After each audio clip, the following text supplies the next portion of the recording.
नमस्कार दोस्तों, daily news India 1.0 में आपका बहुत-बहुत स्वागत है। Touch me not. कमाल की बात है, आज की डेट में किसी को हाथ लगाना गुनाह है साहब। कहीं राजनेताओं के बारे में बोल दिया तो गुनाह है, किसी खास शख्सियत के बारे में बोल दिया तो गुनाह है। अगर आप अमेरिका में रह रहे हो तो वहाँ रह के अगर पैलेस्टाइन के बारे में या ट्रंप के बारे में कुछ बोल दिया तो गुनाह है।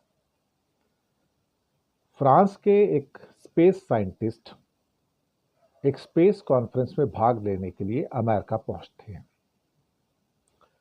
उनका लैपटॉप और मोबाइल चेक किया जाता है। फ्रेंच नागरिक हैं वो, और उसमें कहीं ये एक छोटा सा क्रिटिसिज्म आता है कि ट्रंप ने जो रिसर्च की जो फंडिंग कट की है वो विज्ञान के लिए उचित नहीं है।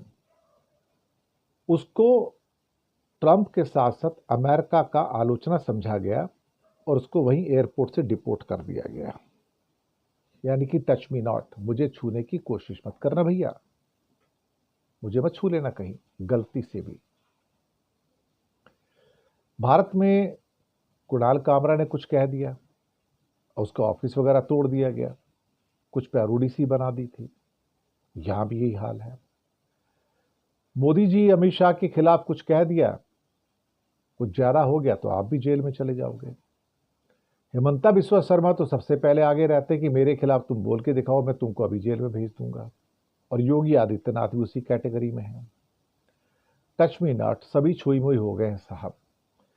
आज की तारीख में अगर आप कुछ कहना चाहो तो नहीं कह सकते, कहानीकार हो तो कहानी नहीं लिख सकते, कथाकार हो तो कथा नहीं लिख सकते, कार्टूनिस्ट हो तो कार्टून नहीं बना सकते, एक्टिविस्ट हो तो फिर आप कुछ आलोचना भी नहीं कर सकते। जरा सा आपने कुछ कह दिया तो कह देंगे पाकिस्तान चले जाओ, कुछ और हो गया तो बोले यहीं पे तुमको मार देंगे, तुम होते कौन हो। तो हालात कुछ इस किस्म के आ गए हैं इस देश में कि अब हमें छूने की कोशिश मत करना। अब तो और जो हमारे पुलिस के चीफ हो गए, या फिर क्या कहते हैं कि जो ब्यूरोक्रेसी में जो बड़े बड़े हैं, उनको भी बड़ी एक किस्म से आग लग जाती है अगर उनको छोड़ दो तो। वो भी कहते तुम्हें देख लेंगे, अंदर करवा देंगे। अब तो जजेस भी ऐसे हो गए, हमें मत छू देना भाई, हम तो सम्मानीय हैं, सम्मानी के खिलाफ कुछ मत बोल देना वरना कॉन्टेम्प्ट ऑफ कोर्ट करके अंदर कर देंगे भैया। भले ही उनके अपने आदमी जो सम्मानीय हैं वो रिश्वत लेते पकड़े जाए, उनके घर से जली हुई नोटों की गड्डियां मिल जाए, वो मंजूर है साहब। तो पूरी व्यवस्था ऐसी है दुनिया के अंदर जहां पर touch me not is very prominent right now. छूने की कोशिश मत करो किसी को। फडणवीस के बारे में मत कह देना कुछ कभी, मोदी के बारे में मत कहना, अमित शाह के बारे में कभी कुछ मत कह देना, योगी हेमंता बिस्वा शर्मा और मोहन यादव के बारे में कुछ मत कह देना, भजनलाल शर्मा के खिलाफ कुछ मत कह देना, प्रवेश वर्मा या रेखा गुप्ता के खिलाफ कुछ मत कह देना, वरना अंदर जाने का रास्ता बहुत सुगम हो जाएगा आपका।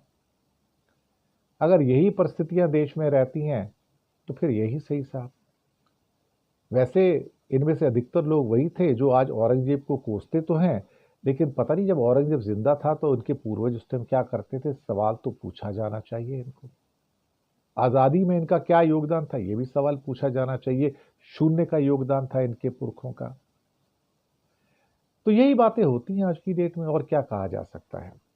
लेकिन हाँ, जो प्रकरण आजकल हो रहे हैं, चाहे वो शिंदे और कामरा का प्रकरण हो, चाहे वो ट्रंप के साथ हो रहे कई और प्रकरण हैं, या हिंदुस्तान में कई और जो प्रकरण हैं उनको लेकर, या अभी एक बदर सूरी जो हिंदुस्तान के एक रिसर्च फेलो हैं अमेरिका में, उनको भी डिपोर्ट करने की तैयारी, अभी स्टे लग गया है कि मुझे टच मत करना। कहीं तुमने पैलेस्टाइन को समर्थन दे दिया, तो उनकी तो वाइफ भी पैलेस्टीनियन है, तो पैलेस्टाइन को समर्थन दे दिया कहीं तुमने, तो तुम अमेरिका के दुश्मन हो। तो भारत में भी कुछ ऐसा ही है।